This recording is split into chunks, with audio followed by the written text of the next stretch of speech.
The Kenya Electricity Transmission Company KETRACO has tapped into the expertise of Power Grid Corporation of India and Africa 50, two global firms in the wake of Adani's exit from the country.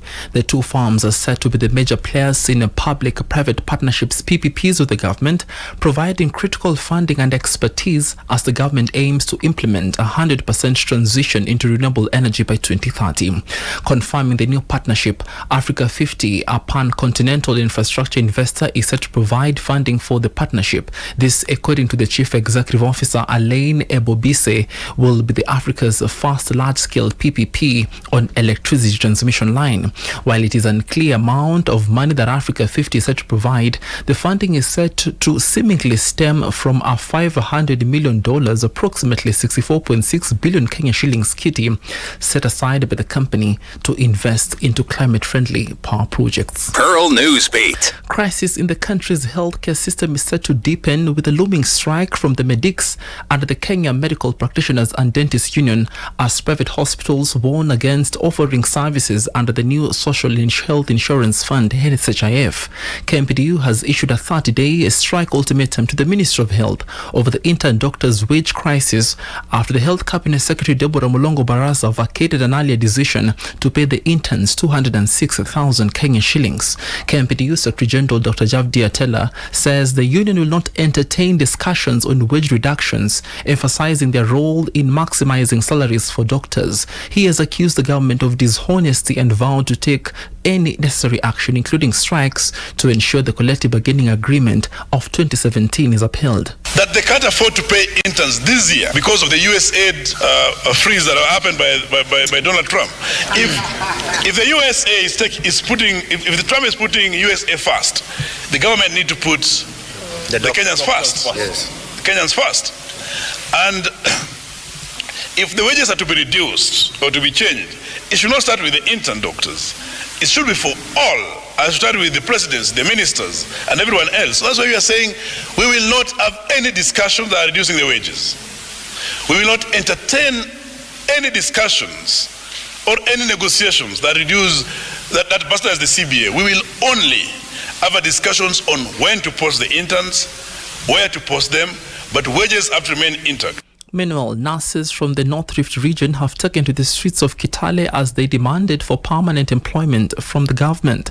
The healthcare workers who have been on contract for years expressed the frustration of a job insecurity despite their crucial role in the health sector. Their protests, which coincided with the third week of the ongoing strike, aimed to push for improved employment terms under the Universal Health Coverage Program.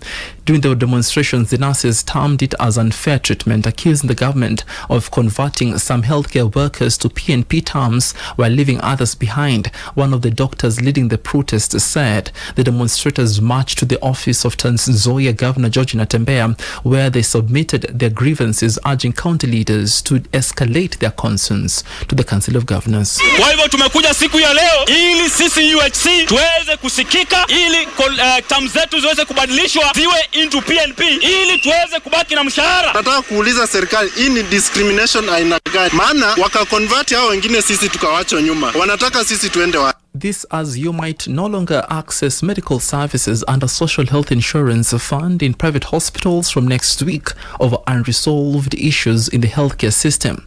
The Rural Urban Private Hospital Association of Kenya has announced it will suspend Social Health Authority services starting Monday. Its chairperson, Dr. Brian Lishenga, has cited delayed payments and system failures, endangering patient care and threatening the survival of health facilities. Either SHA na serikali ziweze kulipa pesa hizo 100%, ama watoe ratiba ambayo watatumia kulipa pesa hizi ambazo tutakubaliana na rufa. Haiwezekani kupeana huduma za afya kutumia mfumo huo ambao unatoa shilingi 900 kwa kila member kwa mwaka, ambayo ukihesabu ni chini ya shilingi 75 kwa mwezi. NHIF had liabilities amounting to 5.6 billion under WIBA. These monies, we are aware, and Parliament has noted, that are being paid at the expense of paying for providers. We are aware that there were court claims under NHIF amounting to 16 billion shillings, different claims. We are aware that these claims are being paid using SHA contributions at the expense of paying for care for patients.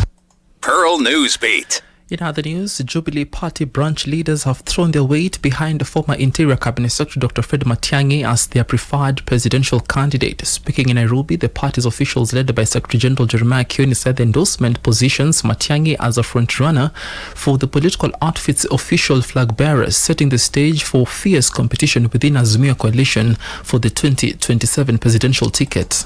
Not to mean that he becomes the eventual presidential candidate, but a presidential candidate within the party who will then join others in coming up with one person who I believe as a coalition or as people in the opposition we should be able.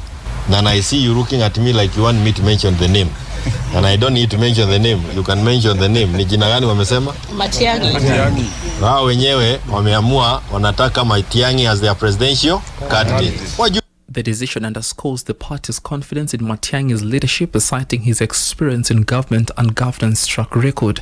Jubilee's endorsement comes months after the former CS declared his interest in clinching the presidency. In July last year, Matiang'i inked a consultancy agreement with the Canadian lobbying firm Dickens and Madson to support his efforts to become president in 2027. Pearl Newsbeat. And President William Ruto has suspended the mediation process between South Sudan government and the opposition holdout group. The president said the mediation process stands suspended until March 2025. This, he said, was due to a request from the South Sudan government delegation. Ruto said the move will help facilitate consultations that will inform the way forward. The president said on X after meeting with the opposition holdout group of South Sudan. In April 2024, former Army Commander Lazarus Sumbweyo assumed office as the chief mediator in the conflict in South Sudan. The Foreign Affairs Principal Secretary Korisi Ngoe handed over the leadership to Sumbweyo after months of steering the process. Ruto named Sumbweyo the chief mediator between the holdout groups and the government in Juba. President Ruto said he had been assigned at the request of President Salva Kiir of South Sudan. Pearl Radio, the home of fresh and classic hits.